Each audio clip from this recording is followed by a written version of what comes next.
Hello, Earth Signs, Hello Virgo, Capricorn, and Taurus. Welcome dito sa aking channel. Kapalaran 888, welcome guys. Alamin natin kung anong messages, vibration, gabay, energy. Ito ay general reading, so daily tarot reading guys. Lunes para sa lahat ng Earth Signs. Pure intention, inner child, and moderation. So kung makikita mo to, itong dalawang barahang yan is resonated sa bawat isa. So, ibig sabihin yan, yung pagiging inner child mo, like yung pagiging inosente, diba? Innocence. Pagiging inosente mo, pagiging playful mo, ay kailangan mo yan na i-keep sa sarili mo. Diba? Parang sinasabi sa'yo dito ng baraha na Earth Signs, hindi masama ang balikan kung ano ka nung before mo, nung past. Like may mga tao 'di ba na dahil sa problema nila, financial or emotional, nawawala na yung dati nilang yung dati nilang mga habits like yung masayahin, palatawa, palangiti dahil sa problema. Okay? So dito sinasabi ng baraha sa atin na kailangan mong ibalik yung pagiging inosente mo, and kailangan mong ibalik yung pagiging masayahin mo. Okay? Okay, yan. Next is, eto siya, na moderation. Third card siya.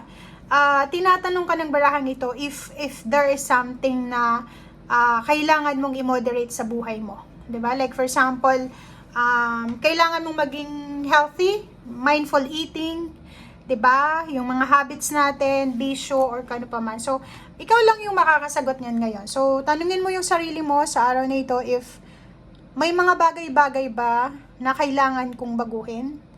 May mga kailangan ba akong, or pwedeng hindi baguhin, i-moderate, diba? Yung dahan-dahan nating alisin, bawasan, parang ganon. Yung mga habits natin sa pagkain, sa pag-iisip, or paano pa man.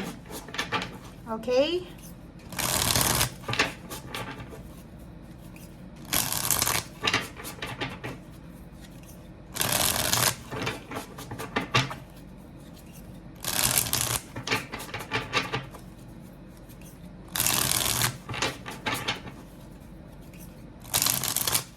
Okay, Earth Signs.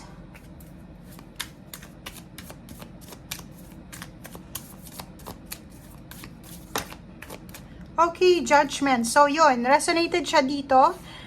Kailangan mo daw na magdesisyon. Kailangan mo may gawing desisyon sa araw na ito.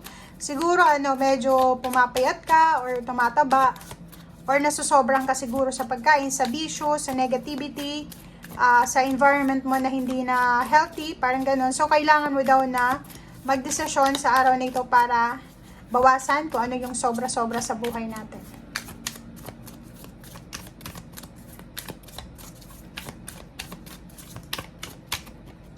Okay, Five of Pentacles. Pwedeng yung problema sa pera. Parang ito yung problema natin sa ngayon Parang may kailangan tayong gawin na decision making para ma-resolve natin yung financial problems or merong mga health problems dito, physical health problems. So, if ever na mataas yung sugar mo, mataas yung blood pressure mo, or kung ano yung mataas sa'yo, kailangan mo daw na bantayan yan, especially kung ikaw ay kapos sa pera, dahil pwede kang mag-struggle in the long run. Okay? Two of Swords and then Hangman. So, nakikita natin dito na mayroon sa inyo dito na Earth Signs na wala nang pera or namumroblema pa sa pera.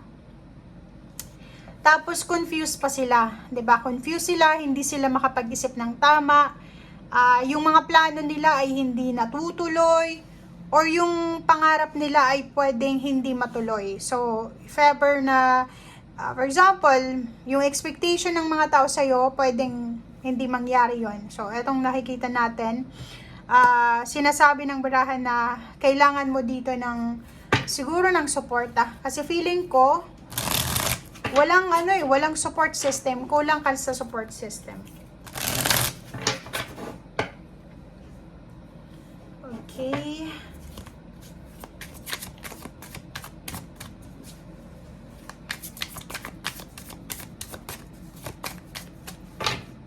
Okay.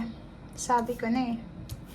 May kailangan ka ditong panindigan. So, kailangan mong panindigan, kailangan mong proteksyonan. Kasi yung 7 of Wands na yan is parang sinasabi sa'yo na take care of your body, take care of your health, mental health, physical health, spiritual health, financial health.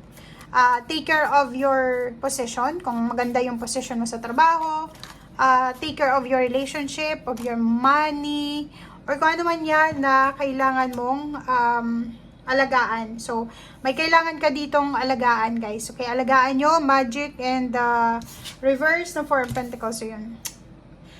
Kung makikita mo to, may iba sa'yo dyan na learn lesson itong mga financial problems na to. Parang may realization ka ngayon eh. Kasi yung 4 of Pentacles, parang wala nang ipon eh. Wala na, ubos na yung pera, ubos na yung laman ng kanyang ATM, ng bangko, wala na talaga.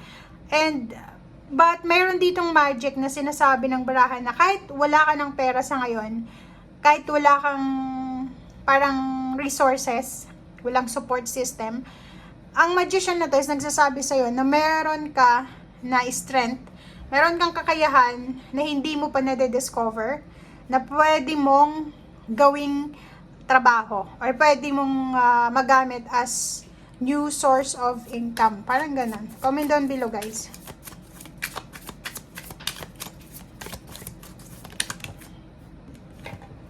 Okay. Okay, 5 of Cups. Oh.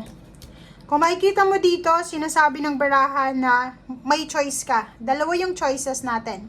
It's either i-give up mo, it's either maghintay ka, it's either i-abandon na mo yung situation, or hanapin mo yung yung solusyon. Kasi itong Ace of Swords na ito is yung mga information, answer, solution sa'yo, kung ano yung problema mo sa pera, problema mo sa relationship, problema sa kung ano pa man.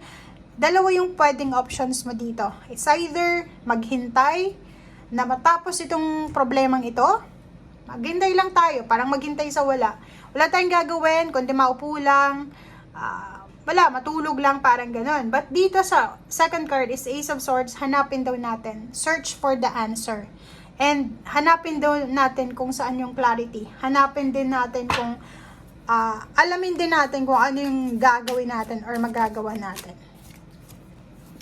And last 2 cards natin is merong Chariot and then number 2, High Priestess. Merong sinasabi sa iyo ang iyong intuition, matagal na. Marami silang, sila talaga, marami siyang, yung intuition mo, yung instinct mo, marami siyang parang binubulong sa'yo na pwedeng maging ways or paraan para makalabas ka dito sa situation na to, financial and emotional, or physical problem, health. But, ini-ignore natin yung sign na yon. So, dito sa barahang to, sinasabi sa'yo, earth signs na siguro panahon na, oras na para sundin mo yung sinasabi ng yung intuition, ng yung instinct. Huwag mo nang i-resist kasi minsan nare-resist natin kung ano yung sinasabi ng puso natin. Kasi itong 7 na Chariot na to is parang yung maghintay tayo sa wala, na wala tayong gagawin, useless yun.